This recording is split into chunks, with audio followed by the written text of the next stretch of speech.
The sound of applause filled the air, but none of it was meant for me. In a sea of parents smiling through tears, I stood alone in my cap and gown, clutching a program that suddenly felt heavier than stone. My phone lit up with a message that wasn't love, but rejection, my dreams dismissed, my presence forgotten. That silence carved an emptiness I can never forget. Yet sometimes, from the deepest wounds, strength quietly takes root. What would you do if those you trusted most left you standing in the shadows? Stay with me, because this story is about turning heartbreak into power. And if drama stories like this move you, a gentle like and subscribe is all it takes to walk this path together. The world around me moved in celebration that day, yet inside me there was only stillness. I can still feel the weight of that gown pressing on my shoulders, the sunlight sharp and unforgiving, as if even nature wanted to remind me of the loneliness I was carrying. When I looked around, there were parents holding their children tight, snapping pictures they would frame forever, words of pride flowing easily from their lips. But in my hands, all I had was a crumpled piece of paper, a graduation program smeared with the sweat and tears I tried to hide. My phone had delivered the final blow, an empty congratulations without presence, a message colder than silence itself. And so, while others walked toward warm embraces, I walked into an emptiness that seemed endless. For a long moment, I sat on a bench outside that grand building, still in my cap, my hands trembling. I asked myself over and over again, was my dream truly so shameful that it erased years of love? Was my choice of a path less certain enough to make me unworthy of their presence? Close quote questions circled like shadows, each one cutting deeper. In that swirl of doubt, one thing became painfully clear. The people who were supposed to lift me up had chosen instead to walk away, not because I had failed, but because I had dared to imagine a future they could not understand. That night, lying in my small apartment, I stared at the ceiling for hours. There were no calls, no second messages, no voice reminding me that I mattered. The silence screamed louder than words. And yet, somewhere in that silence, I felt a flicker. It was faint at first, a fragile whisper inside that said, if they cannot see your worth now, perhaps one day you will show them. That whisper became the seed of determination. And like all seeds, it needed darkness to grow. The next morning, I opened my laptop. On its scratched screen was a business plan I had been crafting quietly for months. Each line held a piece of my hope. The budgets I had calculated late at night, the list of potential clients I dreamed of working with, the vision of building something real from what others called a fantasy. I looked at that plan and thought, this is all I have, and it must be enough. My savings were meager, just a few $1,000s earned from small gigs, photos of restaurants and couples who had taken a chance on me. But though small, that sum carried the weight of my belief. Days turned into weeks, and weeks into months of relentless work. I took on every opportunity, no matter how modest. A birthday party in a backyard, a local cafe with only enough to pay me in coins, a small real estate shoot where I carried my own equipment up flights of stairs, none of it glamorous, none of it easy. My camera became both my companion and my lifeline. With every shutter click, I felt as though I was capturing not only images, but also proof that I was still standing, still fighting, still refusing to disappear. I remember one night in particular. I had returned from a shoot well past midnight. My tiny room above a vintage store smelled faintly of old wood and dust, and my desk was cluttered with lenses I could barely afford. I sat editing photos until my eyes burned, chasing perfection because I believed it might open the next door. Outside, the city was alive with music and laughter, but for me, there was only the glow of my computer screen. It was exhausting, but it was also liberating. For the first time, I felt that my life was in my own hands, unshaped by anyone else's vision. Still, there were nights when doubt crept back in. On those nights, I thought of my cousin Gregory, with his stable bank job, the pride of family gatherings I no longer attended. I imagined the nods of approval he received, the way his path aligned so neatly with their expectations. And then I looked at myself, hands stained with coffee from long shifts, hair tied messily back, eyes red from staring at screens. It was tempting to wonder if perhaps they were right. But then I would recall the smile of the restaurant owner seeing her dishes come alive in my photos, or the tearful joy of a couple holding their engagement portraits. Those moments reminded me that worth is not measured by the comfort of conformity, but by the courage to create something meaningful. With time, my work began to ripple through the community. One client recommended me to another. A small cafe introduced me to a boutique hotel, and that hotel offered me my first major contract. When the deal closed, I held the check in my hands and cried, not because of the money, but because it was proof that what I had been told was reckless had become real. That moment was not just a step forward, it was a declaration. But even in triumph, the absence lingered. On holidays, while others returned home to laughter and long tables filled with food, I stayed behind, my dinners quiet, my phone silent.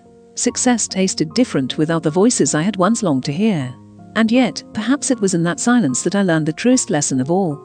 Family is not only the one you are born into, it is also the one you build through shared belief and loyalty. My neighbors, fellow artists, and clients became my chosen family. They celebrated my wins, comforted my losses, and reminded me that support can come from unexpected places. Years later, standing inside the home I had bought with my own hands, I thought back to that bench outside the graduation hall. The girl who sat there broken could never have imagined walking through the doors of a house worth millions. And yet, she had built it, piece by piece, through perseverance, through nights of tears, through days of exhaustion, through faith that her vision mattered. That house was not only bricks and glass, it was a symbol carved out of doubt and defiance. And then, just when I had stopped waiting, the message came. My parents had seen the life I built, the home I owned. Suddenly, the silence ended. They wanted to meet again, to reconnect, to share a dinner. But the words in their text revealed more than they intended. Bring your investors, too. Investors. As if I could never have done it alone, as if there had to be another explanation. That one word was heavier than all the years of silence. It told me everything about why they had come back, not for me, but for what they thought I had gained. That dinner would become the stage for the most important conversation of my life. But before that story unfolds, I want to pause here with you. Because in every step of this journey, from rejection to determination to success, there lies a question not only for me, but for you as well. What would you do if the people who doubted you returned only when you no longer needed them? Think about it. And if stories like this speak to something in your own heart, a simple tap on like or subscribe isn't just a click, it's your way of saying, I believe in journeys that rise from shadows into light. And together, we'll keep uncovering more drama stories that echo the truths we rarely say aloud. The text on my phone glowed in the dim light of my living room.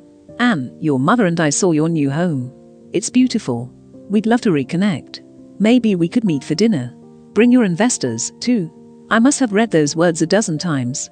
Not once did my chest swell with joy, not once did relief wash over me. Instead, I felt something cold, heavy, like a stone sinking deeper and deeper. It wasn't pride that had pulled them back to me. It wasn't regret. It was money. Or at least the idea of it. The house had spoken louder to them than my voice ever had. That night, I sat in silence. My home, though warm and filled with light, seemed to echo with the shadows of the past. I thought of that lonely bench outside the graduation hall and realized how little had changed in their hearts. They had not missed me. They had missed the image of success that finally aligned with what they valued. Still, I agreed to dinner. Not because I longed for their approval, but because I wanted the truth to be spoken aloud, truth they could not ignore. The week before the dinner felt like walking toward a storm. On the surface, everything appeared normal. I met clients, held team meetings, delivered projects. But underneath, my mind spun with preparations. If they wanted to meet my investors, close quote, I would give them exactly that, but on my terms. Trevor, my business manager and trusted friend, was the first person I confided in. Sitting across from him in the office, I explained what had happened, the message, the request, the weight of 5 years of silence. His expression shifted from shock to disbelief, then to quiet anger. They really think you couldn't have done this alone, close quote, he said softly.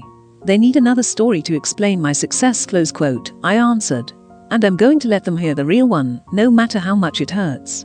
Trevor agreed without hesitation to stand by me, to sit at that dinner table and, if needed, to remind them of every milestone I had achieved.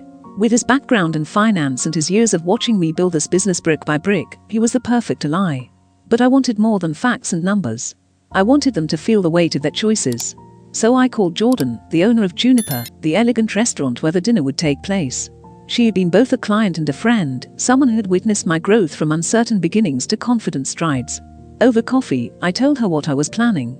She listened quietly, her eyes narrowing as the story unfolded. When I finished, she reached across the table and squeezed my hand. They'll get the message, close quote, she said firmly. You've earned the right to tell your truth. And I'll help however I can. So the stage was set. Saturday evening. A private dining room. A table not only for food, but for long-buried words that demanded to be spoken. When the day arrived, I treated it like a battle I had to win. The morning began at a quiet spa, where I let my hair be styled, my nails carefully polished. I told myself it wasn't vanity, it was armor. Each detail, each choice of clothing, each deliberate gesture was a way to stand tall before those who had once dismissed me as reckless and irresponsible. I chose a navy blazer, sharp yet graceful, paired with a silk blouse and heels that clicked with quiet confidence on the restaurant floor. On my wrist gleamed the watch I had bought years earlier as a private reminder of my journey. That watch was not just a timepiece, it was proof that I had carved my own timeline, regardless of theirs. At 6:30, Trevor met me at the restaurant. He carried a leather portfolio and wore a suit that gave him the look of a seasoned executive. He smiled gently, though I could see the tension in his jaw. "Ready?" Close quote, he asked. "Not entirely," close quote, I admitted. "But ready enough." We were led into the private dining room. The city lights glowed beyond the wide windows, the table set with delicate glassware and flickering candles. The atmosphere was warm, but to me it felt like a stage. Every detail was part of a performance I had not chosen, but one I would finish. At exactly 7, the hostess opened the door and guided my parents inside. They looked older than I remembered.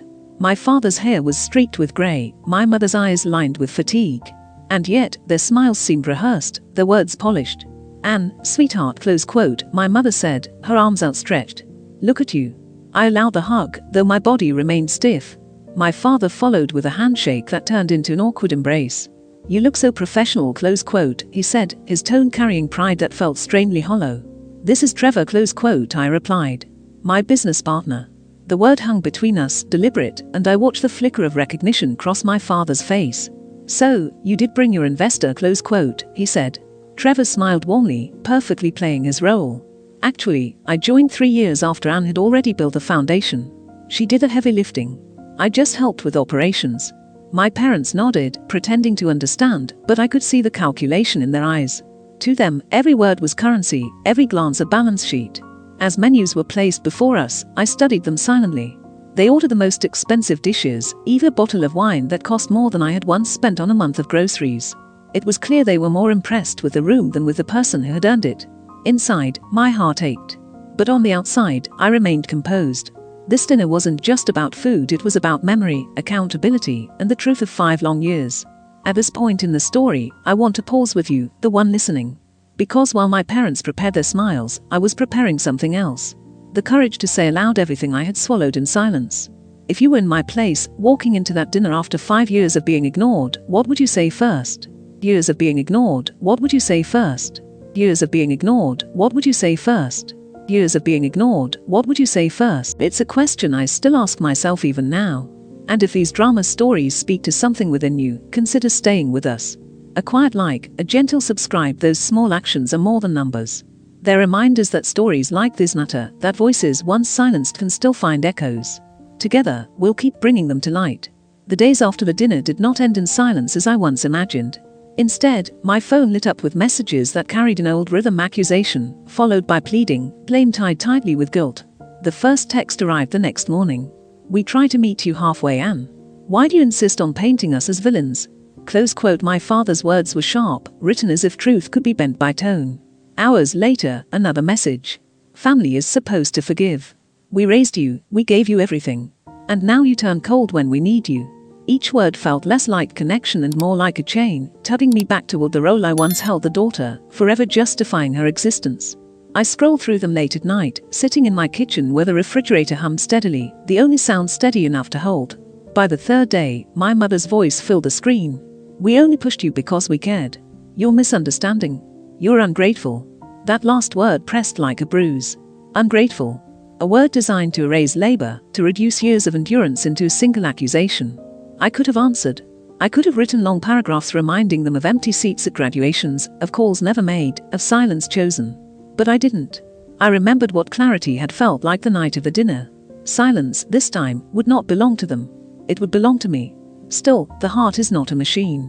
Even as I stood by my decision, sadness lingered, a shadow trailing in every room. Grief is strange that way.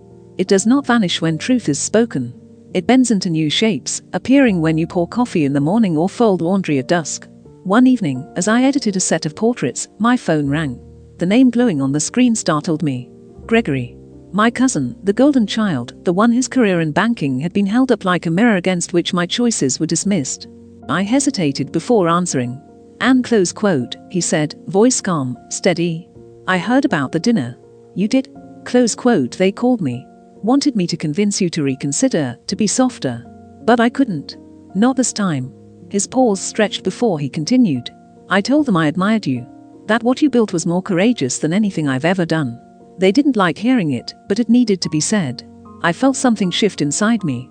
For years, Gregory had been the measure I could never reach, the proof that I was lacking.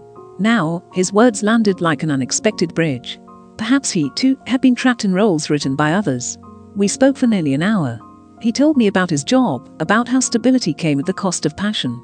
I told him about my work, the joy and exhaustion braided together. By the end of the call, I realized that family, even within the same walls, can live in separate worlds. Yes, sometimes those worlds can align when truth is finally spoken. The weeks rolled on. Projects multiplied, deadlines pressed closer, and my calendar filled with names I once only dreamed of working with. Then one morning, I opened my email to find a message from a journalist at a major publication. She had seen my work online, the campaigns that had gathered attention. She wanted to feature my story. The journey from starting alone to building a company with reach.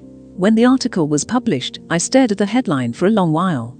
It wasn't the house that made the title. It wasn't the numbers. It was me, the story of persistence, of building something in the shadow of doubt.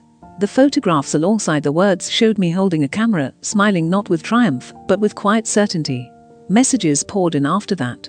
Old classmates reached out, some remembering how I once carried my camera everywhere, others admitting they had doubted I'd last. Clients sent congratulations. Strangers wrote about how my story gave them courage to pursue their own uncertain dreams. In the noise of recognition, I felt a deep stillness. For the first time, I understood that my value was not a negotiation. It wasn't measured against Gregory, nor dependent on texts from my parents. It was something I carried, something no absence could erase.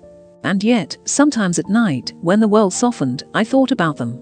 I wondered if they reread the article, if their pride warred with their regret. Did they recognize themselves in the lines about absence? Did they ever admit, even privately, that silence had been their choice? I may never know. What I do know is this. The love I once begged for could no longer be the foundation of my life. Instead, my foundation was built of clients who believed, friends who stood by me, and moments of resilience forged in solitude. One evening, standing in my studio as golden light spilled across the floor, I lifted my camera and saw my reflection in the lens. For a moment, I thought of that girl at graduation, sitting alone on a bench, program clenched in trembling hands. If I could speak to her now, I would tell her, the silence you feel will not last forever. It will one day turn into the space where your strength takes root. And I wonder, if you were that girl or boy sitting alone, waiting for someone who never came, what would you tell yourself to keep going? The journey ahead was still uncertain, filled with deadlines, challenges, and nights of exhaustion. But for the first time, I knew that uncertainty did not mean failure. It meant possibility. And possibility, when met with persistence, was enough. Recognition is a strange mirror. It reflects not only who you are, but also how others decide to see you. In the months after the article was published, my life moved into a rhythm I had once only imagined. Clients called from across the country. My team expanded, voices in the office layering into a kind of music. Each day held deadlines, yes, but also gratitude, proof that the path I had chosen was not just survivable, but sustainable. And yet, even as success grew louder, echoes from the past found their way in. My parents continued to send messages, though fewer now, each one wrapped in a mix of defense and longing. We never stopped loving you. You misread our intentions. We only wanted the best. The words might have comforted another version of me, but the woman reading them now recognized what they really carried. Regret filtered through pride. There were days I reread those messages, hoping to find sincerity between the lines. But sincerity is not found in words alone, it's found in actions. And action, for 5 long years, had been absence. Gregory, on the other hand, became an unexpected companion. He visited my studio one afternoon, walking slowly between framed photographs. "You've built something beautiful," close quote, he said, running his hand along the edge of a portrait. There was no envy in his voice, only wonder. For the first time, we spoke as equals, not as the comparison points our parents had created, but as two people carrying the weight of expectation in different ways. Those conversations softened me. They reminded me that not all ties of family are broken beyond repair. Sometimes, they only need new language, free from the scripts of old approval. Still, healing is not linear. There were evenings when memories slipped in uninvited. Birthdays without calls, holidays marked by silence, the sting of watching other families share traditions I had lost. But those moments no longer shattered me. They passed like weather clouds heavy with rain, clearing to reveal light again. The turning point came on a quiet Sunday morning. I was walking through the park, camera slung over my shoulder, when I saw a family gathered under a tree. The parents clapped as their daughter performed cartwheels, laughter ringing into the open air. For a brief second, grief caught me. But then I lifted my camera, framed the joy before me, and pressed the shutter. The image froze not only their happiness, but also my realization. I no longer needed to be inside that picture. I could honor family wherever it bloomed, even if it was not my own. From that day forward, I carried myself differently. Not harder, not colder, but steadier. When messages from my parents came, I read them without the old ache. I answered when I chose, not with anger, but with the calm of someone who no longer sought permission to exist. Boundaries, I learned, are not walls, they are doors that open only when both sides are ready to walk through. The business grew into something larger than I had once dared to dream. We opened a second office, then a third. My team traveled for campaigns, bringing back stories from cities I had never visited. Clients praised not only the photographs, but the vision behind them. And slowly, I began to see what I had built not only as survival, but as legacy. There were ceremonies, 2 awards given in halls filled with applause. I stood on stages under bright lights, remembering the girl on the graduation bench. The contrast was almost unbearable. Yet what mattered most was not the applause itself, but the fact that I no longer needed it. I knew who I was, even if the room had been empty. My parents never stopped reaching out. Sometimes their words softened, sometimes they sharpened. But the truth was steady. They had chosen once to walk away, and I had chosen since then to keep walking forward. Perhaps one day their steps would meet mine. Perhaps not. Either way, I had learned to live without waiting. And so life continued, full of light, full of shadow, woven with threads of both sorrow and triumph. The grief of absence did not vanish, but it no longer dictated the shape of my days. Instead, it became part of the story, a reminder of where strength had come from. One evening, alone in my home, I opened an old box. Inside were photographs from my earliest shoots. Blurry, uneven, hopeful.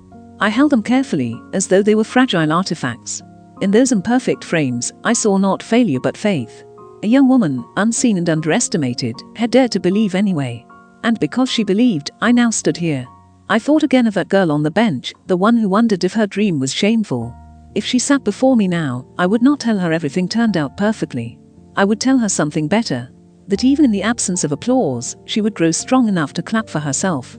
As I slipped the photographs back into the box, a question rose quietly, one I want to share with you. If you had the chance to look back at your younger self, the one who doubted, the one who feared, the one who waited for someone who never came, what would you whisper to them now?